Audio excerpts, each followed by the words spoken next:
Hello everyone. तो कैसा गया आपका केमिस्ट्री का पेपर? आई होप कि आप सभी का केमिस्ट्री का पेपर अच्छा ही गया होगा।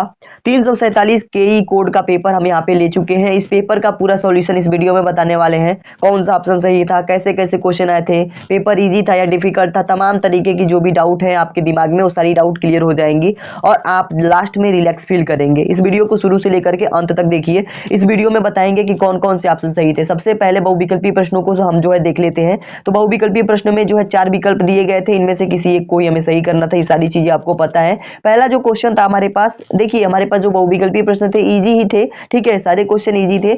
अगर पहले क्वेश्चन की बात करें तो 0.2 यहाँ पे हमारे पास मोललता कहा है, यम कहा है, ठीक है, मोलारिटी की बात हो रही है। H2SO4 बिलियन की सांद्रता ग्राम प्रति लीटर में होगी, ठीक है। इसमें हमें क्या पूछ रहा है? मास पूछ रहा है। तो मास बराबर क्या होता है? मोलारिटी इंटू का मोलर मास, ठीक है। तो अगर यहाँ पे बात करें तो हमारे पास मोलारिटी दे रखी है, ठीक है, मोलारिटी दे रखी है अगर हमारे पास 0.2, तो इसका हम H2SO4 की अगर मोलर मास की बात करें तो कितना होता है? 98 होता है, 98, ठीक है। 98 का 0.2 में मल्टीप्लाई कराएंगे, हमारे पास 19.6 आ जाएगा। तो ये चौथा ऑप्शन आपका बिल्कुल करेक्ट ऑप्शन होगा दोस्तों, ठीक है। किसी भी तरीके की यहाँ पे कोई दिक्कत नहीं हुई होगी, आप करेक्ट ऑप्शन पे ही टिक करके आए होंगे, ठीक है।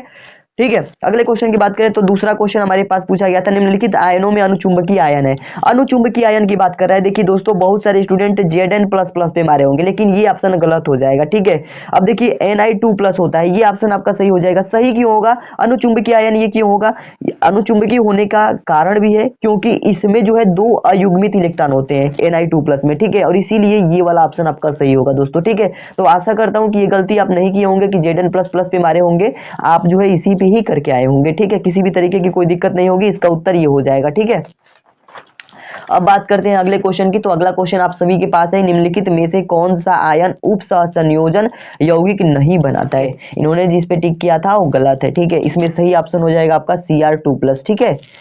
अगला प्रश्न आप सभी के पास है, एसिटिक अम्ल की हाइड्रोजोइक अम्ल के साथ सांद्र H2SO4 की उपस्थिति में 0 डिग्री सेल्सियस पर जो है क्या बनाता है? ये हमसे पूछा गया था। तो देखिए एसिटिक अम्ल की हाइड्रोजोइक अम्ल के साथ, कभी कभी हाइड्रोक्लोरिक अम्ल के साथ अगर पूछ दिया जाए तो इसका आंसर जो है दूसरा हो जाएगा। जैसे कि मेथिल साइनाइड है, ये एसिटिक अम्ल की हाइड्रोक्लोरिक अम्ल के साथ क्रिया करता है, ठीक है। और यहाँ पे हाइड्रोजोइक अम्ल के साथ कह रहा है सांद्र H2SO4 की उपस्थिति में 0 डिग्री सेल्सियस पर क्रिया करके जो बनाता है वो क्या होता है? मेथिल एमीन बनाता है, ठीक है। क्या बनाता है? Methyl amine. लेकिन वहीं पे अगर आ जाए कि हाइड्रोक्लोरिक अम्ल की बात आ जाएगा तो मेथिल साइनाइड सही हो जाएगा, लेकिन इसमें हाइड्रोजोइक बोला था तो इसलिए मेथिल एमीन ही सही होगा। इस बच्चे ने सही किया है, इन्होंने जो कि आंसर मारा है वो बिल्कुल सही है। अगले क्वेश्चन की तरफ अगर चलते हैं तो अगला क्वेश्चन हमारे पास है, एनिलीन के ब्रोमिनन से प्राप्त होता है। देखिए एनिलीन के ब्रोमिनन से क्या प्राप्त होता है? तो पहला ऑप्शन देखिए, मोनोब्रोमो एनिलीन दे रखा है, बेंजीन नाइट्राइल दे रखा है, ठीक है।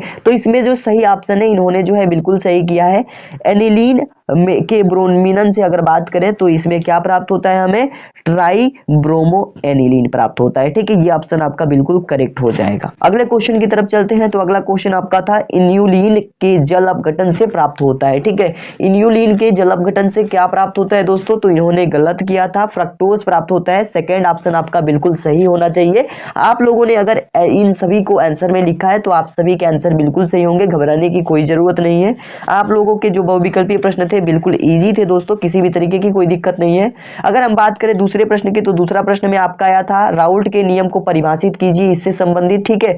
तो राउल्ट के नियम को तो मैंने बताया ही था, आप लोगों ने वीडियो को देखा भी था, बहुत सारे स्टूडेंट वीडियो को देखे थे, ठीक है। तो राउल्ट का नियम भी इजीली आप लोग लिख पाए होंगे, ठीक है।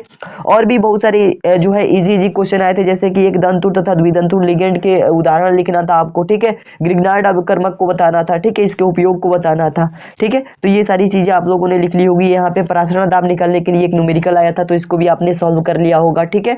तो ये थे हमारे पास इजी कुछ क्वेश्चन थे, ठीक है, कोई डिफिकल्ट नहीं था कुछ। हाँ ये था कि कुछ रिएक्शंस आए थे, तो कुछ रिएक्शन वाले क्वेश्चन तो है जो है थोड़ा सा डिफिकल्ट होंगे, ठीक है। अब आगे बात करें तो आप लोगों को मैंने यूपीएससी नेमिंग भी बताया था कि यूपीएससी नोमेनक्लेचर कैसे करेंगे आप, तो आप देख सकते हैं यहाँ पे वो भी आया हुआ था, ठीक है। तो यहाँ पे किसी भी तरीके की कोई दिक्कत नहीं होनी चाहिए। 4 नंबर का आया हुआ था दोस्तों, ठीक है। बहुत सारे स्टूडेंट ने उस पर अपना प्यार दिखाया था, ठीक है। और यहाँ पे था ग्लूकोज बनाने की 2 विधियों के रासायनिक समीकरण लिखिए, ठीक है, ये भी था हमारे पास, जो कि बहुत बार आप लोगों ने पढ़ा होगा। तो ज्यादातर अगर बात करें तो सारे क्वेश्चन जो है आपके प्रीवियस ईयर क्वेश्चन पेपर के ही थे। अगर आपने 4-5 साल के क्वेश्चन पेपर को सॉल्व किया था तो ये सारे क्वेश्चन आपने इजीली कर लिए होंगे। आई होप कि आपको सारी चीजें दोस्तों समझ में आ गई हुई होंगी। तो पेपर जो है बहुत ज्यादा डिफिकल्ट नहीं था, बहुत ज्यादा इजी भी नहीं था, इस बात को भी ध्यान रखना है, बहुत ज्यादा इजी भी नहीं था दोस्तों, ठीक है। और किसी भी तरीके की आपको टेंशन नहीं लेनी है दोस्तों, ठीक है। अगर आपका पेपर अच्छा गया बुरा गया इस पे ध्यान नहीं देना है, अगले पेपर की तैयारी करनी है। इंग्लिश का पेपर हमारा 12 मार्च को होने वाला है, इस पे आप विशेष ध्यान देंगे, इंग्लिश के पेपर को बेहतरीन करेंगे। इस चैनल को सब्सक्राइब कर लीजिए, इस चैनल के माध्यम से आपको इंग्लिश के इंपॉर्टेंट क्वेश्चंस मिलते रहेंगे डेली। अभी के लिए इतना ही दोस्तों, मिलते हैं एक नई वीडियो में, तब तक के लिए धन्यवाद दोस्तों।